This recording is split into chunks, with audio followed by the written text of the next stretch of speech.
Hello, Facebook. Hey, welcome to the Colorado Springs School of Massage Facebook Live session for this Saturday. My name is Joe Alberto. I'll be your instructor and your guide. Come on in here. Let me show you some stuff about legs. We've had lots and lots of people coming in and asking us questions about, well, do we ever teach about legs? Well, obviously we teach about legs. One of the things specifically that we've been getting a lot of call for is cramps.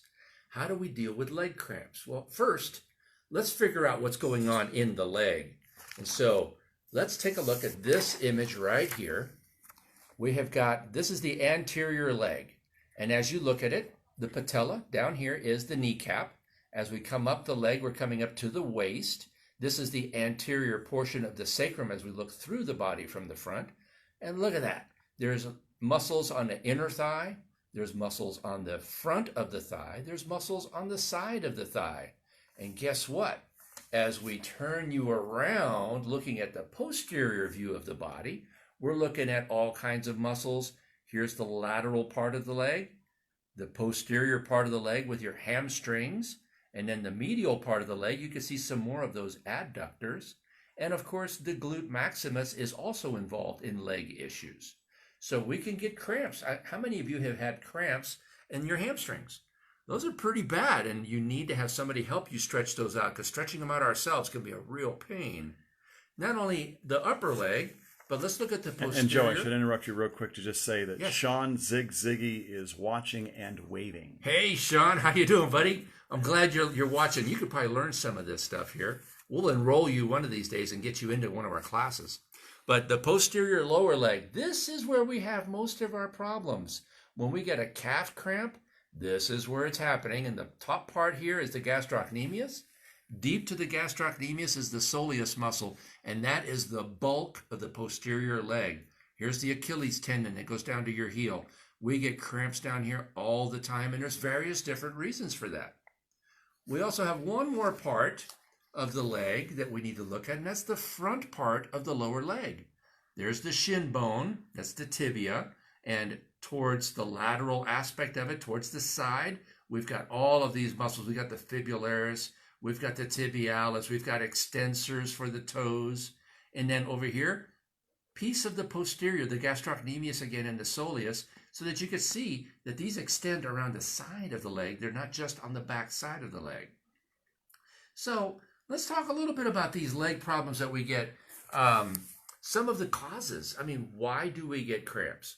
Sometimes overuse of those muscles. I mean, all spring long, we're kind of waiting for the weather to clear so we can start going out and doing our hiking and working in the yard, overexerting ourselves without proper warm-up, without proper stretching. All of those things are very important before you start pushing yourself and start using those muscles.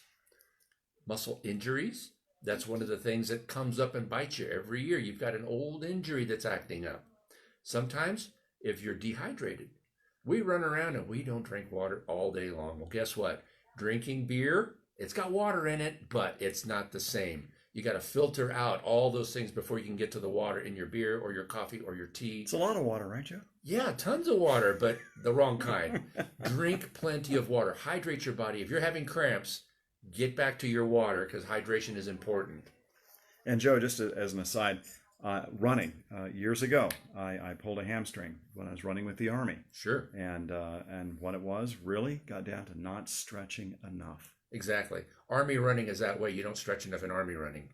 Air Force running is different. We would stretch for a couple minutes every day. A couple of minutes every day. I reach over. There's a stretch right there. We're good. But really, stretching is super important. Exactly. Yeah. One of the things that a lot of us will hear about, oh, I don't have enough potassium in my diet. If you're low on calcium, low on potassium, low on sodium or magnesium, if there's an imbalance in those minerals in your body, they can lead to muscle cramps.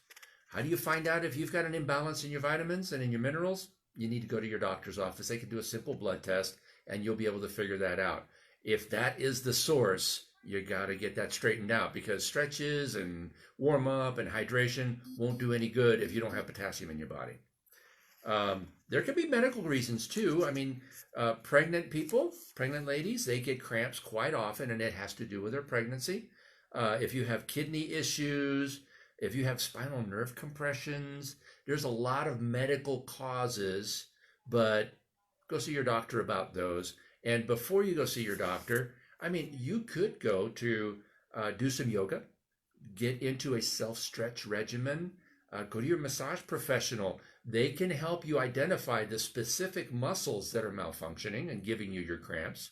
And once you know what muscle is giving you the problem, you can identify what the action is that that muscle is participating in and figure out, okay, oh, it's the way I'm sleeping, or oh, it's the way I'm doing something. Figure out what's causing the problem, and that way you could solve it. Because if you're just going to start taking pain medications and stuff like that, you're not solving anything. You're just kind of treating the symptom, and we want to get away from that.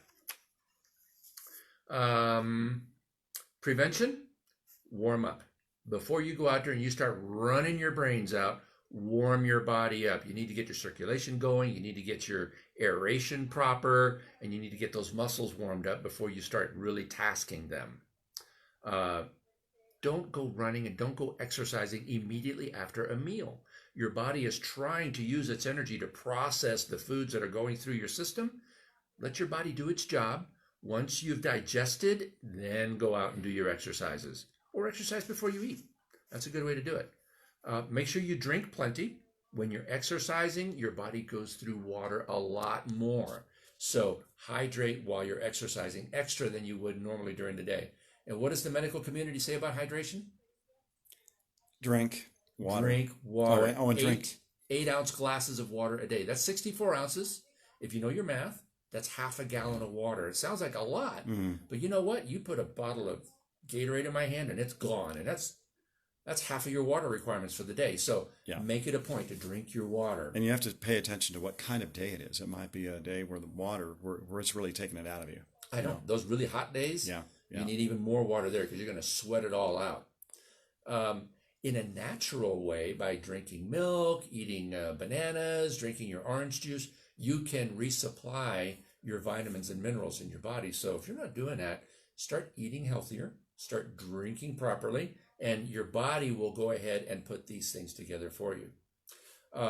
Some of the muscles that you want to consider, I mean, if you're a techie, if you're a nerd about muscles, the glutes participate in cramping. Quadriceps, adductors, hamstrings, calves, and even the muscles in your foot. If you've never had a foot cramp, you've been really lucky. But all of those areas on the body need to be addressed if you want to resolve your cramping problem. So does anybody have any questions? Gary, we got anybody calling? Well, I'm not seeing a question from Sean Ziggy yet, but he's continuing to stay with us, and there's others that have been jumping in here as well. One thing I thought, Dave, yes, I know you well, right? My other name is Dave. Joe, leg issues. I mean, once they happen, and once the injury is there, they just seem all-encompassing. I mean, they can really be debilitating in terms of just getting around. Absolutely, absolutely. And you know what? There are some things that you could do for yourself. We talked about stretches. We talked about warm-up. We talked about hydration. But once you have a cramp, what do you do with it? We know that there is a neurological phenomenon that happens that when you raise your hand this way and you're tensing the muscles on this part of your arm, the muscles on this part automatically relax. We know that when you get a calf cramp, if you take and you raise your foot this way, engaging the muscles on the front of your leg, the muscles on the back of the leg will tend to relax. So this neurological phenomenon, you can use it to your advantage. If you have a calf cramp, engage the muscles on the front of your leg so that the muscles on the back of your leg will relax. You can do that throughout your entire body, whether it's an arm or a leg or your back. You can use this trick to help you. Well, what is this when I'm sleeping at night, say 2 a.m, and I get a cramp in my calf and I have to jump up and start jumping on the floor to work it out? Well, exactly. Stretch that muscle. You could take and put your foot on the floor and lean forward, and that stretches the back of your leg, the calf area, and that will help relieve those cramps in the middle of the night. Well, what caused that to even occur? Any number of things. It could be any of the things that I identified before, that you overexerted during the day, and now that you're relaxed at night, the muscle says, oh, no, you don't, and it cramps up on you. It could be mineral deficiencies. Like potassium or something like that? Potassium or calcium or magnesium, any one of those. They're all part of the muscle function. And for example, if you're missing one of those components, it might be the one that tells the muscle to release after an exertion. Wow. And if you don't have that particular mineral in there to help you release the muscle stays contracted and engaged. Incredible. And therefore you have a cramp. How about hot and cold? You could put hot compresses on a muscle that's cramping. It'll help relax it. Sometimes cold will give you the same result. And depending on who you are, I'm a Florida boy. Cold is not my thing. But I'll tell you what, ice works amazing when you need it for something like a bruise or a cramp or anything of that nature. So hot or cold applications will help you. It might be something that'll save you a trip to an emergency room if you're cramping that hard. And Joe, what about swimming? Swimming is excellent. It's a low impact type of exercise that you can do, and it uses every muscle in your body. So if you want to get a good workout and not cramp up as much, go swimming. It's a great way to do Our it. instructor at the pool that I go to locally, she says that just treading water, you're using 30% more energy than just standing. Guess what that does to your calories? Burns them right up. It's a good way to burn calories.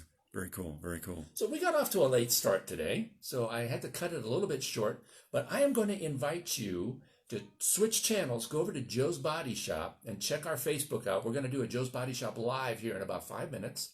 And in the Joe's Body Shop live feature, we're going to show you how to work different parts of the leg.